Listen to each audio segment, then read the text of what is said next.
Yes, ma'am. Done. We are going to delve into an important topic on mental health, specifically focusing on bipolar disorder.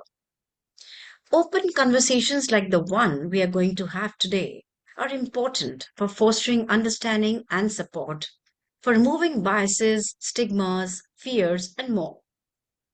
Our goal is to create a supportive environment all over the world where we can learn from each other and gain a deeper understanding of this condition. The goal is also to find breakthroughs in boosting emotional and psychological well being, enabling life to be lived fully and completely. I am Anu Chadda from India, and I'll be hosting this very special event. In my professional life, I've been a businesswoman. However, matters which affect people are a part of my being, and this makes me feel purposeful.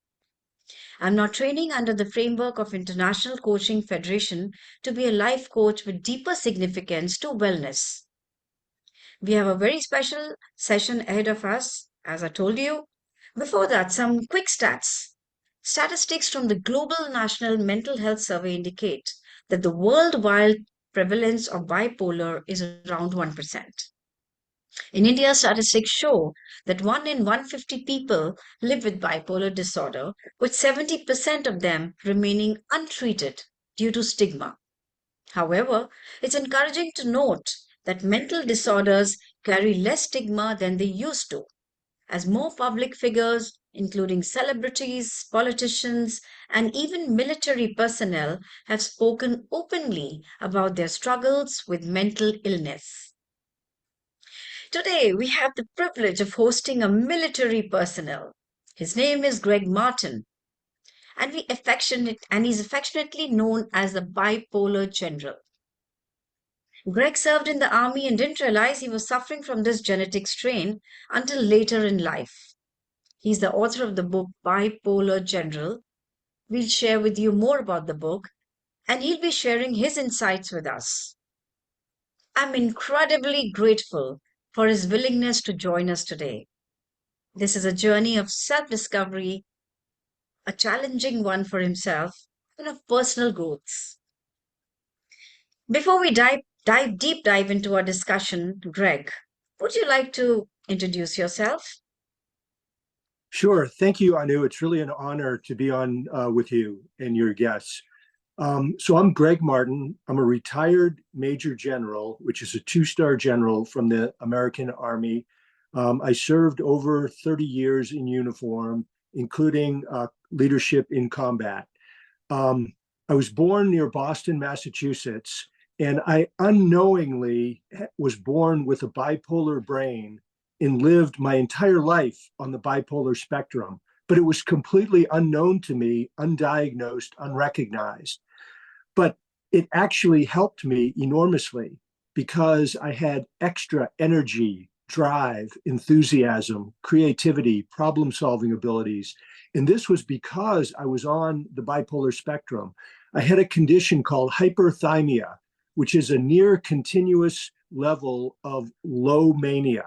So it produced all kinds of extra dopamine, endorphins, and other powerful chemicals that boosted and enhanced my performance through high school, West Point, Army Ranger School, then as an officer in the Army for over 30 years.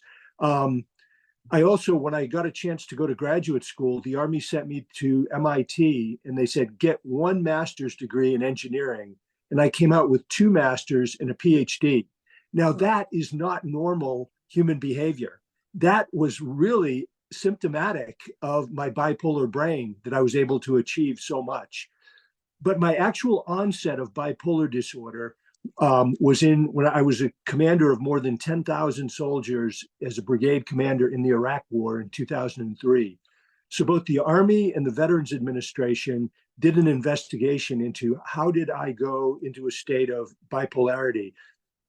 And they said that it was the extreme pressure, stress, euphoria, thrill, adrenaline of leading troops in the Iraq War that triggered my genetic predisposition for bipolar disorder.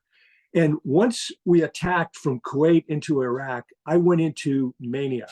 I felt like Superman, bulletproof, didn't need sleep, had unbelievable energy, was making, rapid life and death decisions under fire.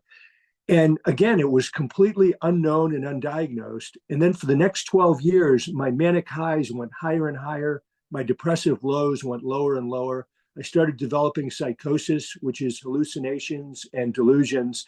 And by 2014, a dozen years later, I rocketed into full blown mania, where I went into a state of really insanity, madness. I was completely out of control, off the rails. And at that point, I was fired from my 2-star command, forced to retire, and later hospitalized.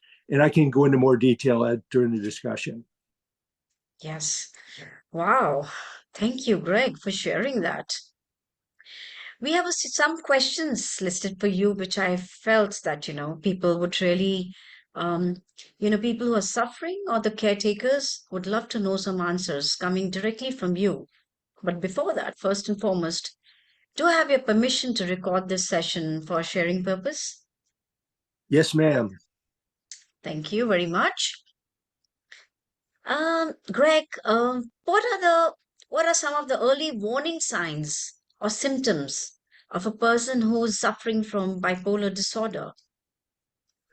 Some of the early warning symptoms are first on the manic side, excessive energy, no need for sleep, talking faster and faster, continuous flow of new ideas, extreme religiosity, where religion just takes over their life, hypersexuality, and a sense of grandiosity, where the person thinks that they are really special, they're appointed by God, that they are maybe the smartest person in the world, or they have a special mission from God.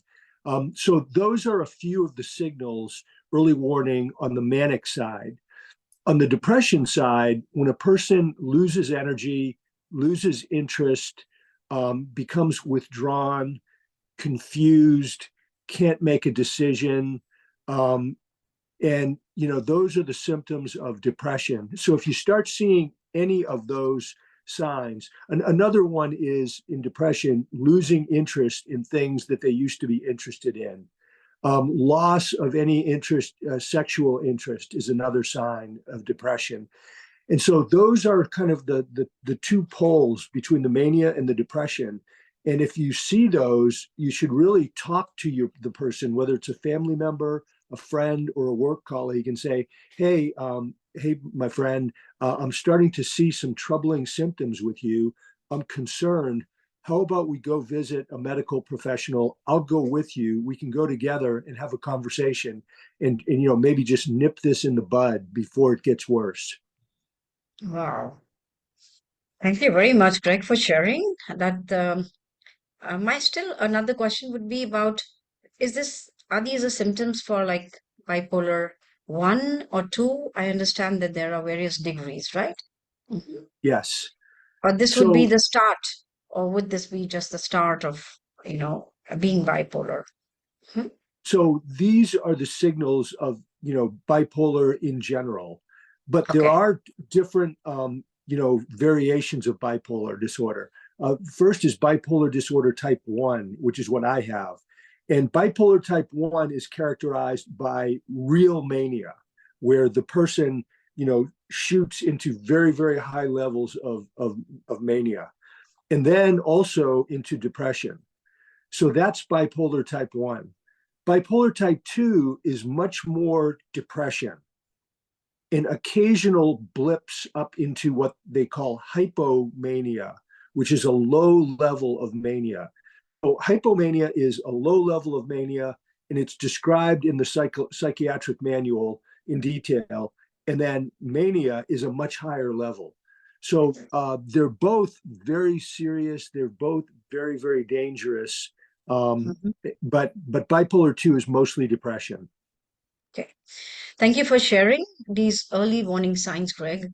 It's crucial for individuals and their loved ones, their carers, their caretakers, to recognize these signs early on to seek proper support and intervention, as Greg just mentioned. Another question would be, are there specific triggers you have identified as effective in handling mood swings? So you mentioned an important dimension, the triggering event. So the way Yes. a person actually has an onset of bipolar disorder is first, they have to have the genetic predisposition for bipolar disorder. And you're generally, you're born with that or you're not born with it. And so once you have the genetic predisposition, if it then is triggered by a traumatic event, extreme pressure, trauma, the death of somebody, combat, some kind of a terrible incident that is shocking and really disrupts the person's life, that event can then trigger the genetic predisposition, and then the person has an onset of bipolar disorder. Right. So And sorry, yeah. I was going to say the triggering event could be any number of things. Hmm. Just a wide variety of things that shock and disrupt the person's mind, their emotions, their mental state. That could then open the door for an onset of bipolar disorder. Hmm.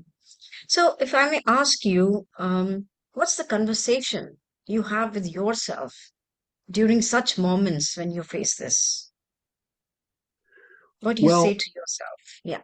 yeah. So I, again, had no idea that I had bipolar disorder for years and decades, had no clue. Even as it kept going up the spectrum to a more serious level. Um, in Iraq, when I went into mania, I felt great, felt like Superman, bulletproof, invincible. Mhm. But when we came home from the war and we went back to Germany where we were based, I then, with the thrill of combat behind me, I sunk into depression for 10 months. And I had never been depressed before. It felt terrible. I had no energy, no interest in anything. I really didn't even want to be alive. And so I went to the doctor and said, "Hey, there's something wrong with me. I feel really depressed. I've never felt like this before. Um, Usually an extrovert. Now I'm an introvert. I usually love being around people. Now I'm withdrawn. I can usually make quick decisions. Now I'm indecisive. Um, what's wrong with me?" And so the doctors checked me out and they said, "You're fine. There's nothing wrong." And that happened a couple more times over the years where when I would go into depression, I would have this conversation and say, "Something's wrong. I need help." But then I would come back out of depression and go into mania. And when I was in mania, I felt great, invincible, smartest guy in the world, nothing wrong with me, unlimited energy. My mind was working like a high speed computer. It was unbelievable. And it was like I was high on drugs. And so when I was manic, I didn't have the only conversation I had was, wow, God must be giving me these superpowers because he has a really important job for me to do and I can do anything. So your insights into managing these mood swings tells us a lot, Greg. And having a constructive internal dialogue, which you did with yourself and approached the medical help, and these challenging moments can indeed be very empowering, and it can help maintain some stability and a happier future because you're already on top of the situation and you're understanding if you're going to for medical care. What is the larger message you would want to give to those people who are suffering? The message I would give is go seek help from a medical professional. Because if you have bipolar disorder or some other mental illness and you don't get help, you're heading down a path of destruction. It's a good chance it'll ruin your marriage, your family, your career. It'll often lead to homelessness, addictions, incarceration, and death, and oftentimes death by suicide, because people with bipolar disorder are 40 times more likely to die by suicide than those without. So go get help. And if you get help, there's a very good chance that you can live a happy, healthy, purposeful life. And the thing that stops people from getting help is primarily the stigma. And the stigma is based on ignorance and fear. And so it really stigma should go away. It's a form of discrimination, of Yeah. prejudice that with Yeah. no basis in science. So having bipolar disorder or another mental illness is very analogous to having diabetes or cancer or heart disease. And there's no stigma surrounding those illnesses. So neither should there be any surrounding mental illness or bipolar disorder. Yeah. We'll talk more about the stigma. Well, for the moment, I can say is that this your message of hope and resilience is very inspiring, and it's essential for those facing similar struggles to know that they're not alone, that they have a family to support them, and that there's always hope for recovery and a fulfilling life, like you said. Seek help. Go ahead. Seek help. Don't hide it. Yeah. Um, how would you, what would you say? How do you manage your daily challenges, which come from being in this condition, bipolar condition? Your daily challenges of running your life, does it disrupt it? Hmm. Um, so once a person has bipolar disorder, they have it for life. It doesn't go away. It needs to be managed so that the person doesn't have a relapse. So the way I manage my bipolar disorder is first, there is hope, just like you just said. I mean, there is, when I was in crisis in bipolar hell for 2 years, I lost hope. I didn't believe I would ever get better. But the combination of my family, medical professionals, chaplains, and others reinvigorated the hope in me that I would get better. And so the way that I got better and the way that I manage my life now is first through medication. So I take lithium and other medication, which balances my brain chemistry. Second, I get therapy from a psychotherapist who helps me manage the issues in my life. And my wife is Maggie is very involved in that. Third is healthful living. So, healthy diet, plenty of exercise, plenty of sleep, and so forth. And those three elements are necessary, but not sufficient for a recovery that's built to last. In order to be built to last, the recovery must be anchored into what I call the 5 Ps. And the 5 Ps are: first P is purpose. Everybody must develop a purpose or a mission for their life. Second, people. You need to develop a network of happy, fun, energetic people that lift your spirits. Third is place. It's really important to live in a place that you love living, that enables you to fulfill your dreams and be happy. Fourth is perseverance, because recovering from bipolar disorder and other mental illness is very, very hard. It's difficult, it's challenging. So the person has to develop the will to win, to never quit, to keep fighting, to get better and have hope. And then fifth is what I call perspective. It's the ability to objectively get outside of one's own mind, one's own head, and think about your own thinking. And that's called metacognition. And the reason it's important is lots of times our own internal thoughts lead us astray, and they take us down the wrong path, and they poison the well for us. So this idea of perspective and thinking objectively about our thinking is really important. So that's kind of how I manage my life. And I try to stay really upbeat, have an attitude of gratitude, be thankful for my blessings, my family, my wife, the fact that I'm living in sunny Florida, and just make the most of it. Wonderful, wonderful. And after hearing this, I must say I deeply bow down to your wife for being such a wonderful caregiver, and hats off to her. And so happy for you about getting her support and the family support. Your strategies for managing the daily challenges are very practical, very insightful, and I can see that your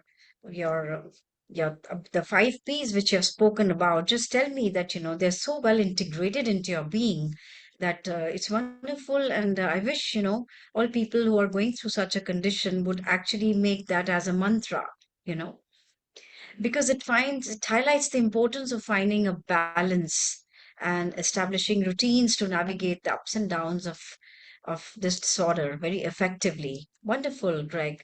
I'm so, so, so proud of you. Yeah, because you are actually a big example for a lot of other people. If I would ask you, um, in short, if you could describe a situation where your bipolar condition presented a obstacle, and what advice would you give to someone in a similar situation? You can just tell a very simple offhand situation which presented to be an obstacle for you, and what would you advise people who would face it? Yeah.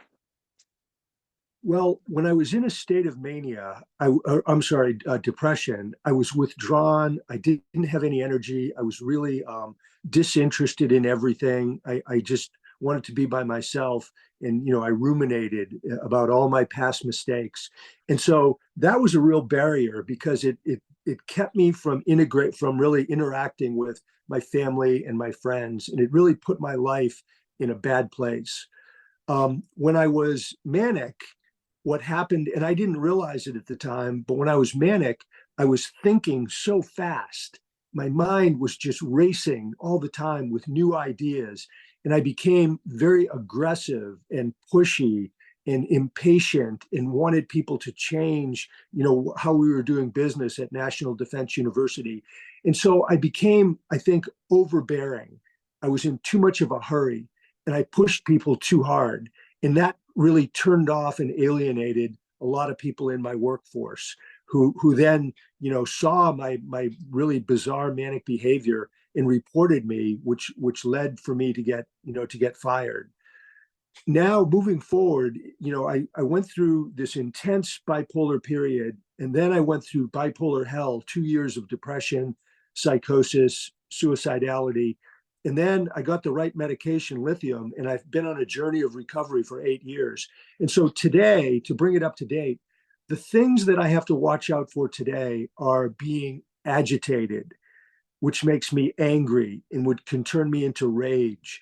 And so it's really important to understand what are the triggers for that agitation. Are there certain subjects or topics or places or people that will agitate me? And if there are, I have to know what they are and then sort of put a fence around them so that I don't walk into that toxic situation and get angry and start losing my mental welfare. On the other end of that is I could get triggered into a happy mania through too much of a good thing. Like I love to dance, and I've got a bunch of friends who are dancers, and if and they sing karaoke too.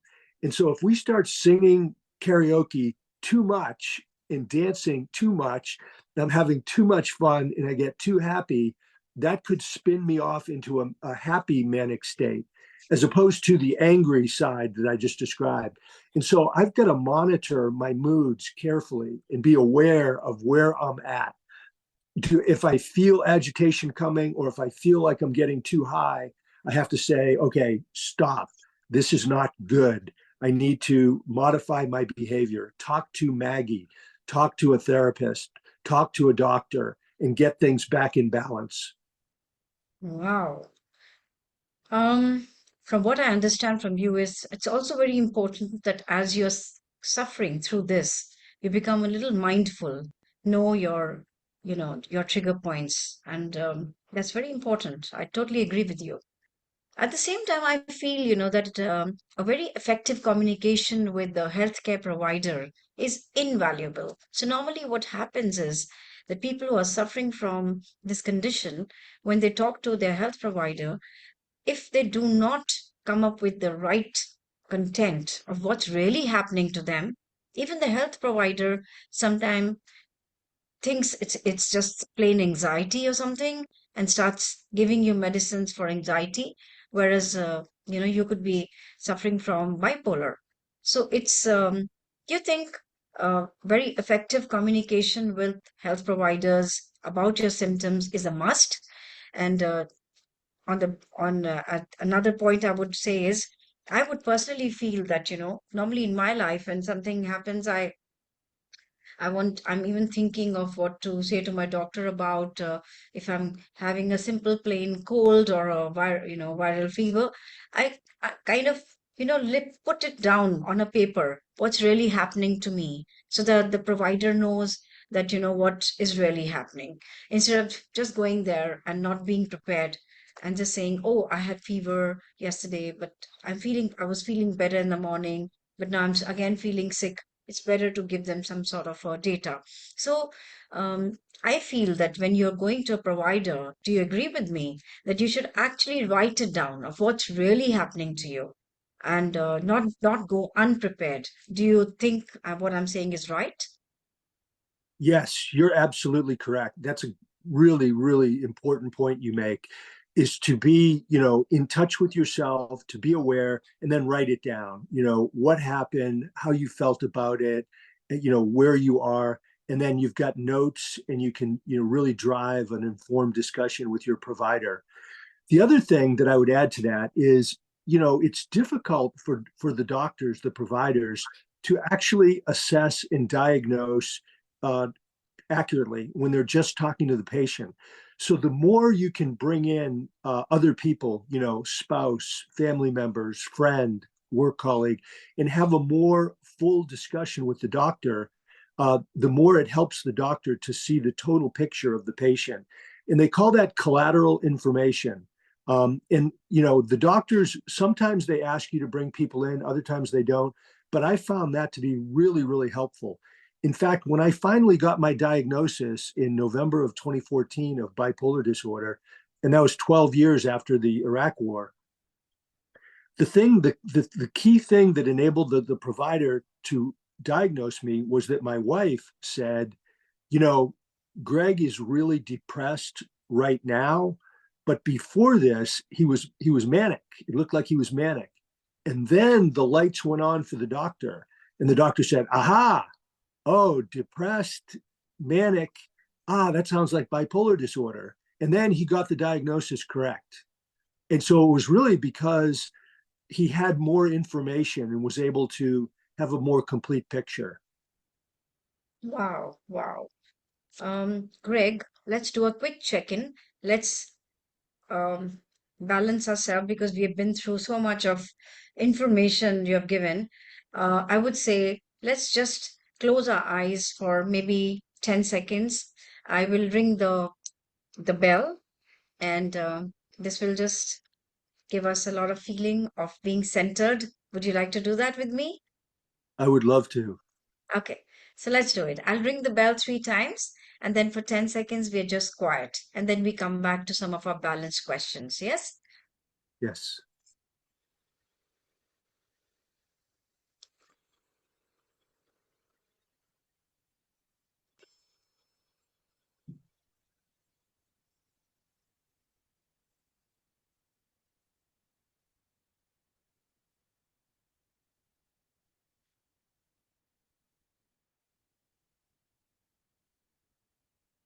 Okay.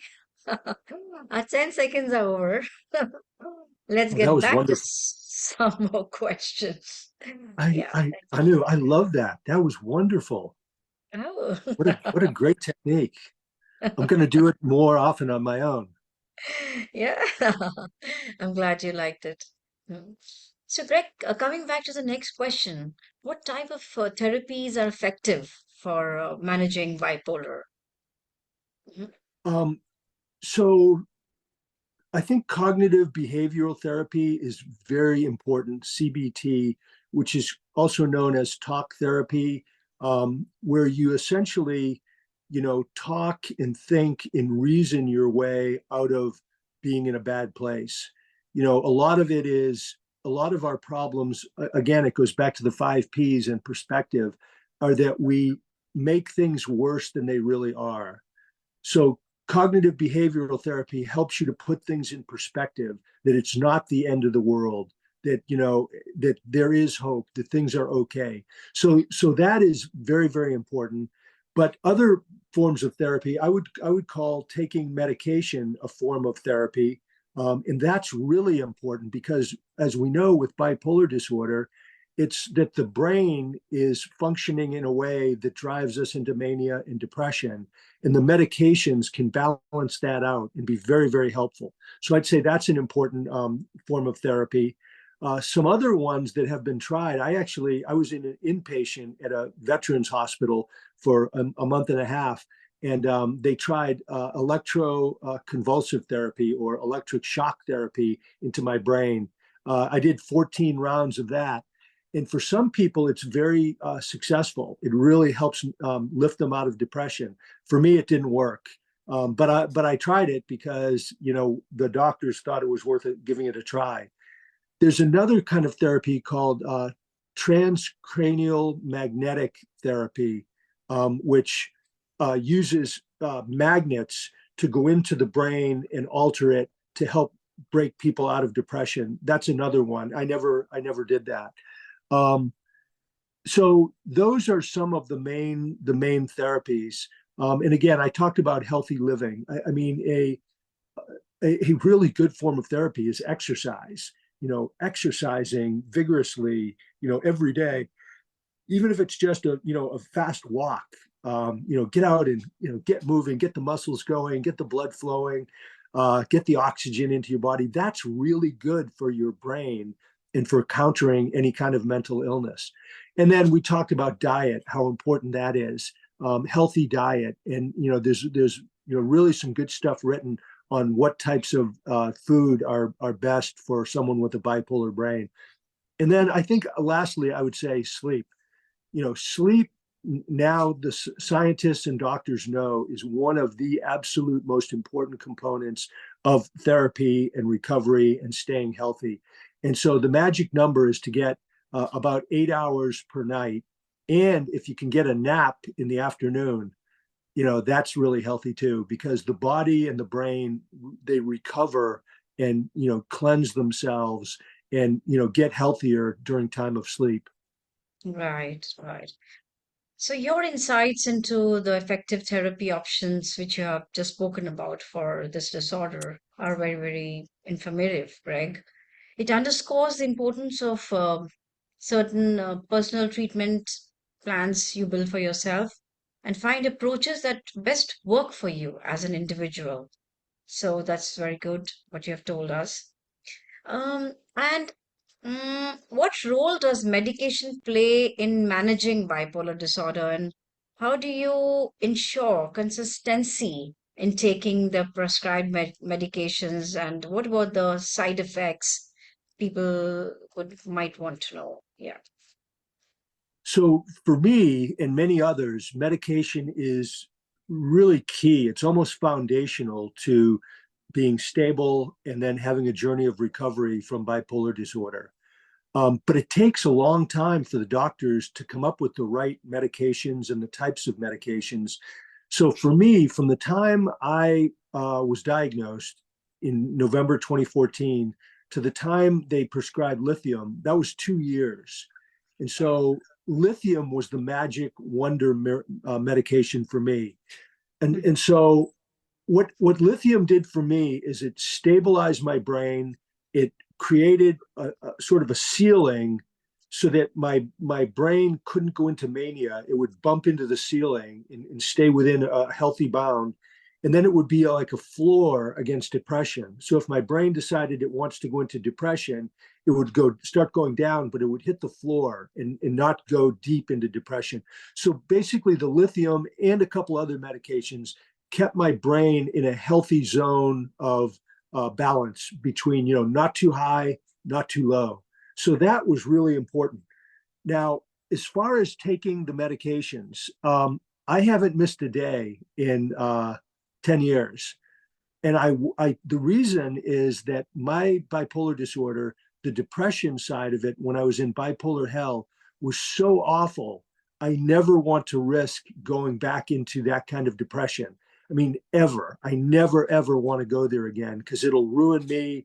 It'll ruin, it's terrible for my wife and family, friends. It'll really ruin my life. So I have confidence and faith that taking the medications every day, once in the morning, once in the evening, will help keep me stable, balanced, happy on the road to recovery. So I think it's really the fear that never want to go back into a terrible state of bipolar disorder. That motivates me. And then the hope that if I take this, I'm going to be happy, healthy, and purposeful, and I can have a really good life. So it's sort of a double-edged sword. I don't want to go back into a terrible state. That's the fear. And I have the hope that I will live a really good, happy, healthy life that is the positive motivator. So there's no question. I take them every single day. Yeah. Your perspective on medication management is very good, what you have told us. And consistency in medication adherence, it plays a very significant role in stabilizing our mood and managing all our symptoms effectively. And we should try never miss a day so that we do not experience the same kind of depression and challenges as we have done without medication. So I think that's very important for the person themselves to understand that it's very important to take the medication and never skip a day. Right. Um, yes, Greg, are there any lifestyle changes or habits that can help stabilize mood for individuals with this disorder? What changes can they do? Yeah. Um, so I think if people can, get in touch with their moods and their feelings and have a sense of calm where they can relax and have, mindfulness, meditation, doing yoga, doing what you did where we closed our eyes and, for a certain period of time. Anything like that that helps a person to relax and, push away the pressures that are plaguing them. I think that's really good. And then I would just go back to, the things I talked about before, the medication, the therapy, the healthy living, the 5 Ps. I think those are all really, really important. Um, one of the things when we moved to Florida, we moved because of the bright sunshine and the warmth, and that it is scientifically proven that that can be very good for the brain for somebody with a bipolar brain. That's been a really good lifestyle change. And I've got a bunch of really good friends who, we get together, we have fun, we dance, we sing karaoke, and that's fun. And it lifts my spirits. It makes me happier. And so that's a good antidote to bipolar disorder as well. So I think the most important thing, though, for me has been this idea of purpose and mission. When I was in the Army for all those years, you always had a mission, and it was the Army mission, to defend the country. And that was the driving force in my life. But once I was out of the Army, then I didn't have a mission anymore. And then my life fell apart with bipolar disorder. And so in the last several years, I've created a whole new mission statement, which is sharing my bipolar story to help stop the stigma, promote recovery, and save lives. So that's what I do. So my driving force now is doing what we're doing and sharing my bipolar story. And it gives me a sense of purpose and Yes. drive and energy. And I think that that has been one of the most important things in my life. Mhm. I totally agree with you. Your emphasis on lifestyle changes and habits for stabilizing mood are very essential. And when you talk of a mission-oriented life, then it highlights the holistic approach to manage this disorder. And you also spoke about diet and exercise and the stress management, like we just did a little bit of our bells. So that's wonderful, wonderful information for people who are going through this. And a little bit we touch on the workplace, because everybody's working, and even bipolar people, for whatever condition they're going through, they have to work and run their life.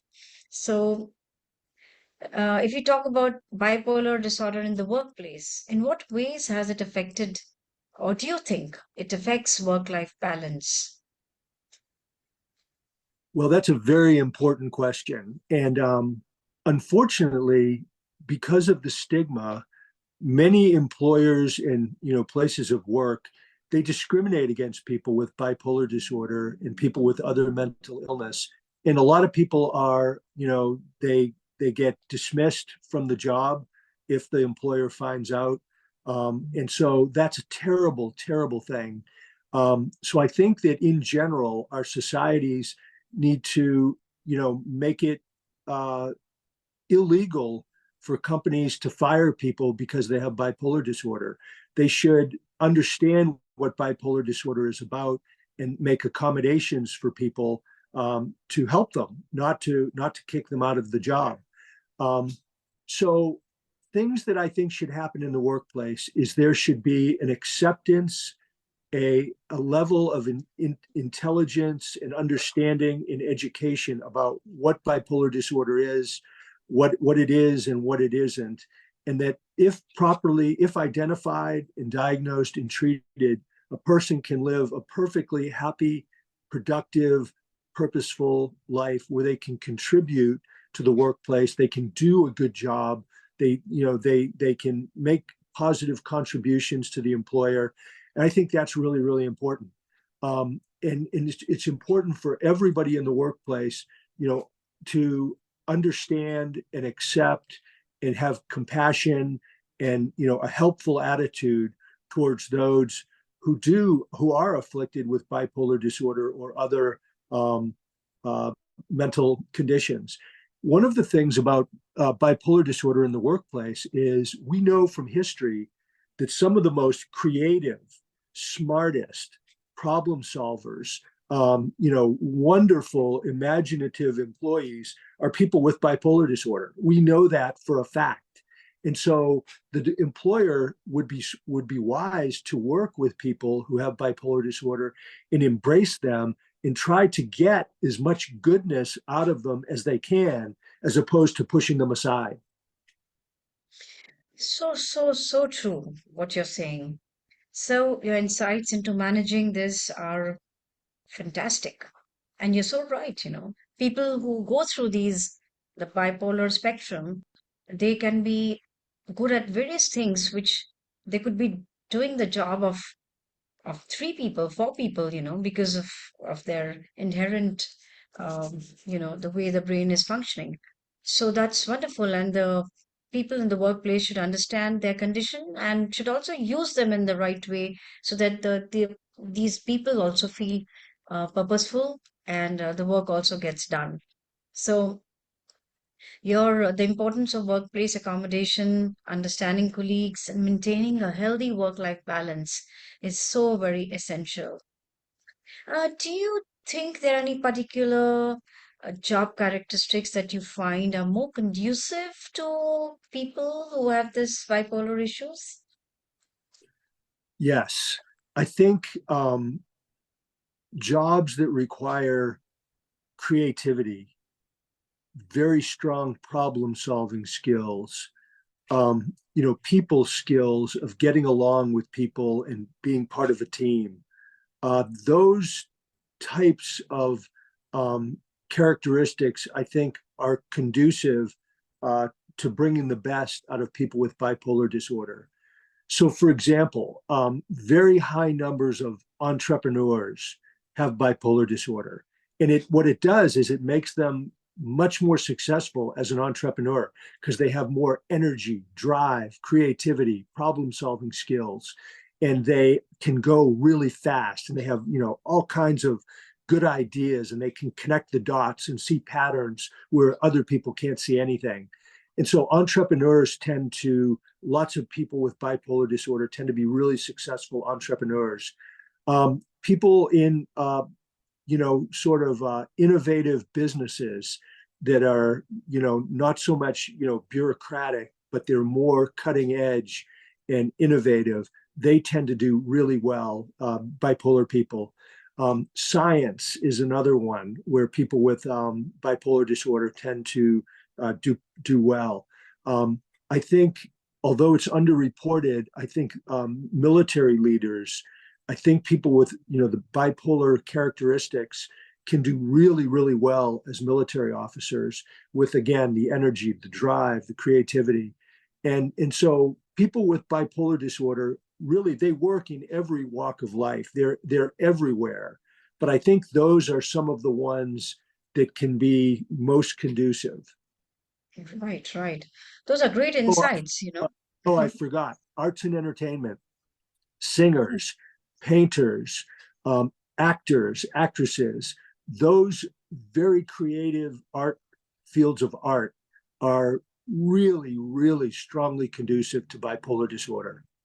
Yeah, yes, I totally agree with you because I was having a chat with somebody and they said, you know, bipolar people have so much energy and they can work things out so fast and so creatively, and they don't even get tired when they are given a job. So it's amazing, you know, and I think like we do in life, you know, that every opportunity we get from a challenge. And so I think in workplace also, the people there should understand and utilize it in the best possible way and create a lot of happiness for the person who's facing the condition around them. So that's great insight, Greg. Um, how do you handle disclosure about your bipolar status in a professional setting? And what factors would influence your decision to share this information? You have previously spoken about, you know, that there are biases, but how would you handle a disclosure if you're facing the heat of the problem? Yeah. So in my case, I disclosed and went public right away. But my situation is different than many of the listeners today. I was near the end of my Army career. I was forced to retire, and so when I got my diagnosis in November of 2014, I thanked the doctor and I said, "Thank you, doctor. I knew there was something wrong with me, and now I know what it is. You've given me a target with a face on it. It's bipolar disorder. I'm going to own this diagnosis. I am not going to be stigmatized. I'm not going to be ashamed or embarrassed or let anybody, try to push me in a closet. And when I get healthy enough, because I was in terrible depression, when I get healthy enough, I'm going to speak and write and write a book and all this, and which I have. Um, and so I think what I'm doing is good because it's helping to break the stigma and inform and educate people. But my case was different because I was at the end of my Army career. So I had to get out of the Army anyway. I was forced to retire. So nobody could use the bipolar diagnosis and hurt me with it or, push me out of my employment or take away my security clearance or do anything bad. So I think it's very different for a younger person who's at a earlier point in their career. And I know a lot of people say they don't disclose it, they don't want to disclose it because they're worried about stigma, discrimination in the workplace, that it'll somehow come back and hurt them. And I totally, totally understand that, and I totally respect it. That people don't want to disclose it, they want to keep it private, etc. But I will say, since I've been doing this bipolar work, I've met hundreds of people, younger professionals in the business world, in government, in the military, et cetera, who have disclosed their condition, and the employer has not done anything to harm them. They haven't pushed them out, they haven't discriminated against them. And so by disclosing it and being open about it, they are really helping to break the stigma down, because then people in their workplace say, oh, I know Jane. She's fantastic and she's doing a great job. And oh, by the way, she has bipolar disorder. So it makes people have a more positive view of people with this condition. So, but my advice would be really take a hard look at your employer and your employment situation and find out what exactly is their policy.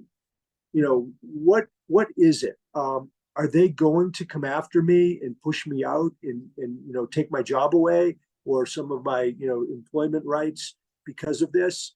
And if that's the case, I probably would recommend not disclosing it so that they don't harm themselves or put themselves in a bad place.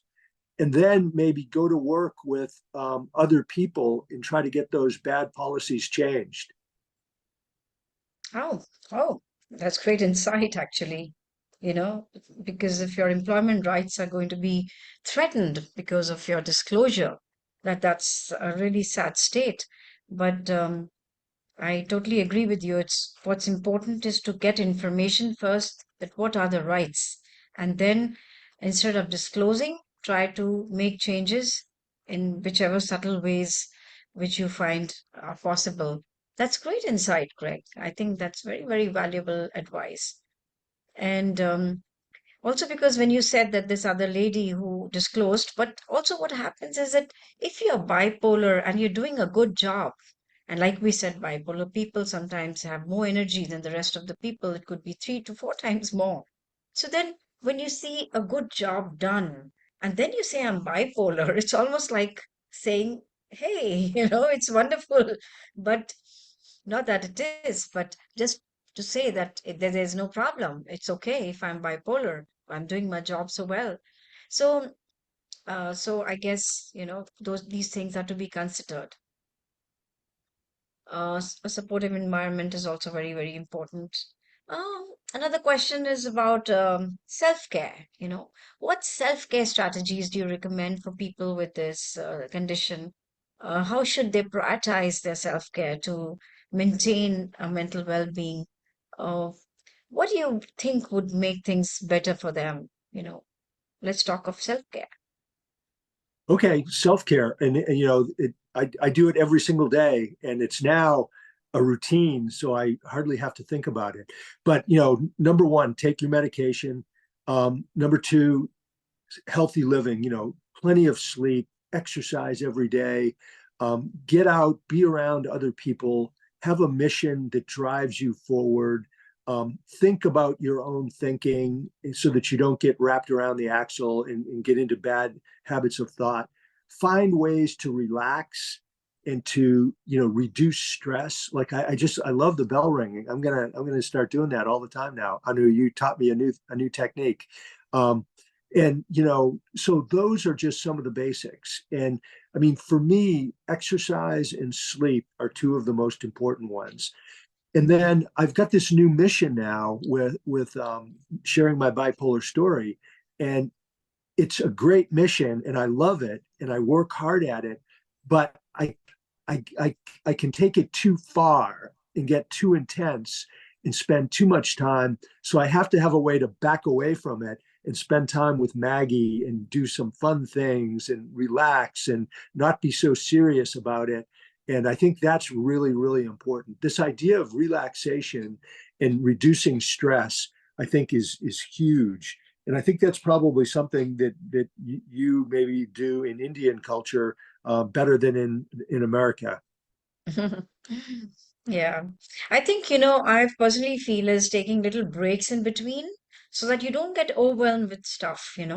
It's very Yeah, important to just take your breath because we also have some more techniques like, uh, we do our deep breathing and we focus our attention on that, or we put our hand on our stomach and we deep when we take breathing, our hand goes up and down, so all our focus comes to that.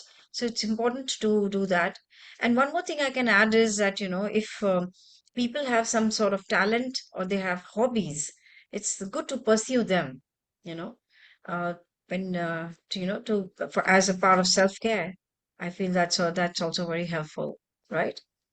absolutely. That's good. And my wife, Maggie, is great at that. She has, lots of hobbies where she's always like making things and, doing crafts and cooking. And she's a great cook, and gardening and, doing flowers and, all this makes the yard look beautiful.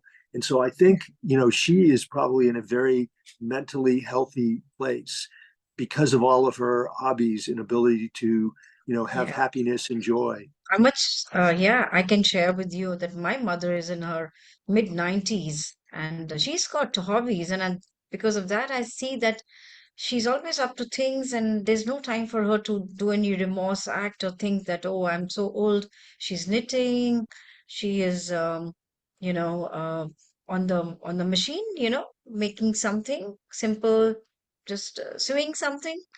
Or she very often at night when she can't sleep, she's on YouTube trying to learn how what to cook in a new way. And the morning I see her trying to practice that with telling me, or the help. So I see that our hobbies, just like what you told about Maggie, our hobbies really define us and keep us very, very stable and centered. And people in that environment, even if they're going through mental health issues, when they see an environment, an ecosystem like that, it's very therapeutic for them.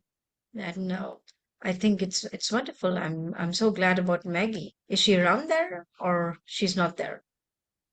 She's not here right now. Okay, right. So your acknowledgement of self-care is it's very important, it's very crucial, and prioritizing activities that promote mental and emotional well-being, like mindfulness, exercising, compassion, can significantly improve our life and help people who have this disorder. Um, a couple of just two, three more questions I'll ask you before we round this up is, have you encountered stigma around bipolar a lot in your life? Have there been people who have, made you feel lesser in any way? Has it happened with you? Yes. Um, so people that I worked with when I went into full blown mania back in 2013, 2014, there's a whole bunch of them who won't talk to me, won't return my phone calls, won't return emails. They've basically just cut me out of their life. And I think it was because it was so startling and frightening and terrifying for them to see a person who had been so successful that they had known for years essentially take off into a state of madness, which I was in full blown mania. I mean, I went insane. And I think it terrified them. And so it was such a profound experience. They've just decided to cut me out of their life. And so that's kind of sad and hurtful.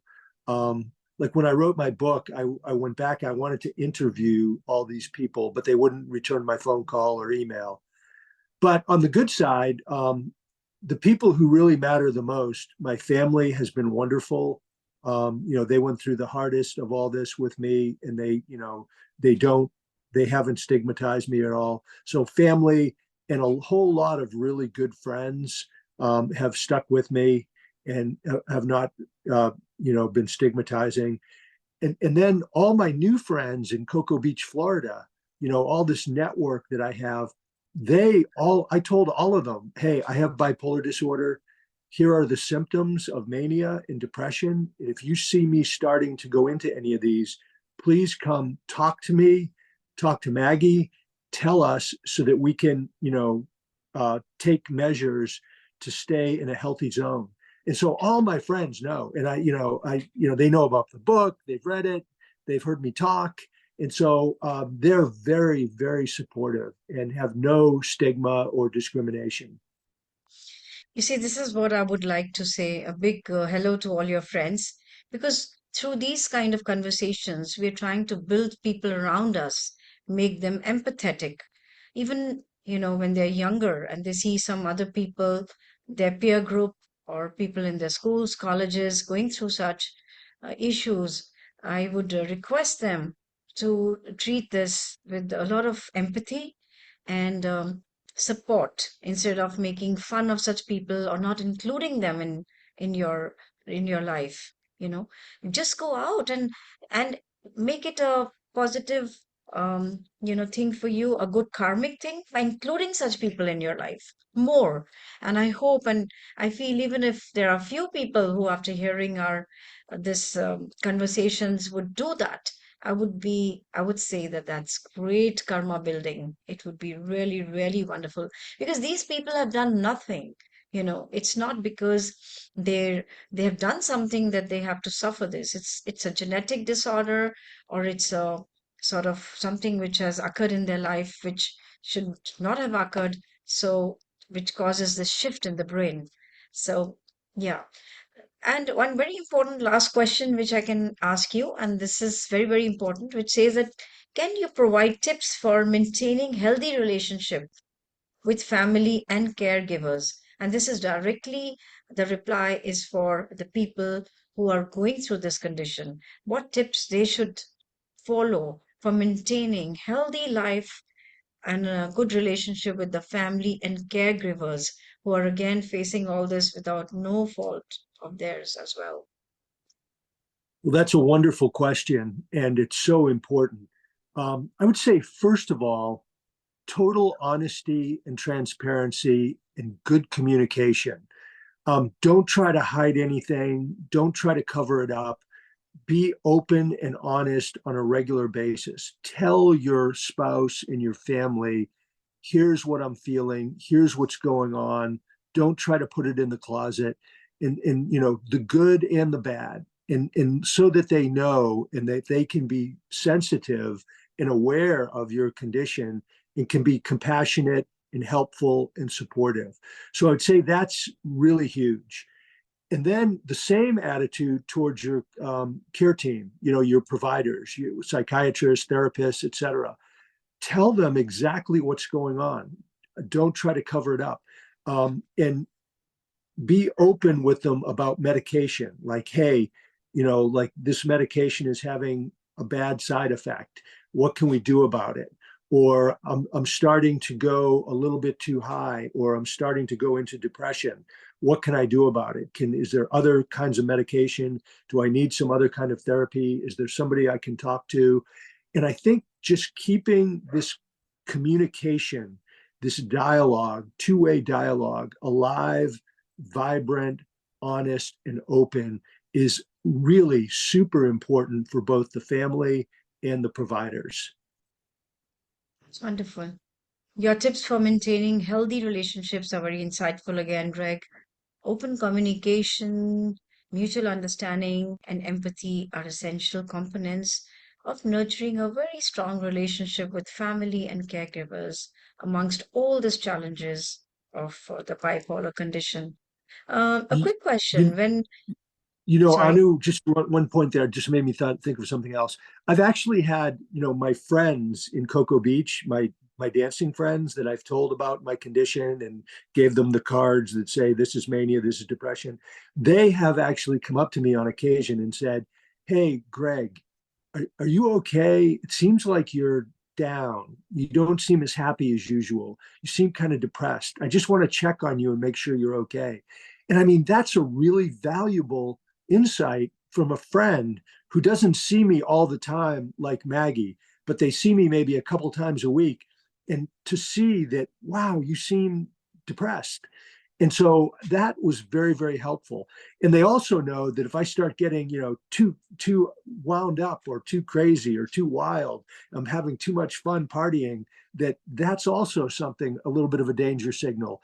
And so again, I think even with friends, this open communication and transparency is super important, but it takes a little bit of courage um, to in order to develop those kind of relationships and to admit Yes. that, hey, I have this brain disease and I need your help. Yes, yes, I do understand what you're saying. And I wish, that people, the youth also of today, it's not just people across a certain age group who should be following this, but in schools, colleges, young people, peer groups, like I said earlier, everybody should be looking at this information which we are sharing with you all to be more empathetic towards people who are going through certain mental health issues and have conversation with them, recognize the triggers, and help them, or keep the calm around them, and encourage them to communicate, because that's what life is all about. It's all about being. It's not just about doing. And being comes with a purpose, and this is a great purpose. Um, so I think we had great conversation today, and before we conclude, I would like to take a moment to introduce your book, Greg, and our Zoom, our digital expert, Shweta, can put your book on the sharing. And the book is called Bipolar General. So let's look at Shweta. She's going to be sharing this. Yeah. So this is the book. It's called Bipolar General. And Greg, you look so handsome. Yeah. That's wonderful. In this insightful book, Greg shares his personal journey with bipolar disorder and offers valuable insights and advice for those navigating similar experiences. You can find Bipolar General on platforms like Kindle and other major book retailers. This book is in the US. Greg can tell us how we can get that in India, or maybe we find a way of getting them if we have considerable orders. It's important to reflect on what we have learned and how we can apply it in our daily lives. Greg, you want to tell us a little bit more about how people can purchase your book? Yes, thank you, Anu. I really appreciate it. And again, it's called Bipolar General, and the subtitle is My Forever War with Mental Illness. And so it really gets into the journey of recovery and building a new life and how to maintain a happy, healthy new life, which I have, which Anu really brought it out with her excellent questions. But if you go to my website, which is bipolargeneral.com, right there are links to order the book with Barnes and Noble, Amazon, the publisher themselves. And so you can go right to my website, you hit the landing page, and there's a few different ways that you can, click and order the book just like that. That's great. Thank you, Greg. Let's continue these conversations and raise awareness about the bipolar disorder while working to remove biases, Greg. And you have been such a great communicator and encouraging a lot of people. And to all those who are watching and will be watching over separate platforms, this is an open invitation to send in your questions and comments via email. Um, our tech team lead will put the email and details there. You can have a look, and you can send me an email or call me at a certain time by sending me a WhatsApp message, and we can communicate further. Together, we can create a more inclusive environment for people suffering from mental health issues. So that's great. And uh, Shweta, are we going to have the email there? Possible? Yes, ma'am. Ma'am, I also want to say something to sir. Yes. I Shweta wants really, to say something to you, right? Yeah. because I have listened all these questions and answers. So, sir, I really want to express my gratitude for your openness during the session, and your insights have been incredibly valuable, and it helped me to deepen my understanding of this complex condition, because I didn't know about this bipolar disorder. Um, So you have addressed all the question with patience and thoroughness. Like, it is very difficult, but you have addressed very well, and I really admire your remarkable ability to remain self-aware of your moods and thoughts. So this skill is like uh, it is invaluable in managing bipolar disorder. So it's been an enlightening experience, and I'm truly grateful to be the part of this amazing session. And thank you so much, ma'am, for involving me into this. Thank you so much, ma'am. Yes. Thank you. So you want Thank to you. share the email address? Yes, ma'am. Thank you, Shweta. Thank you, Shrita. I really appreciate your feedback, and I'm really delighted that it's helpful to you.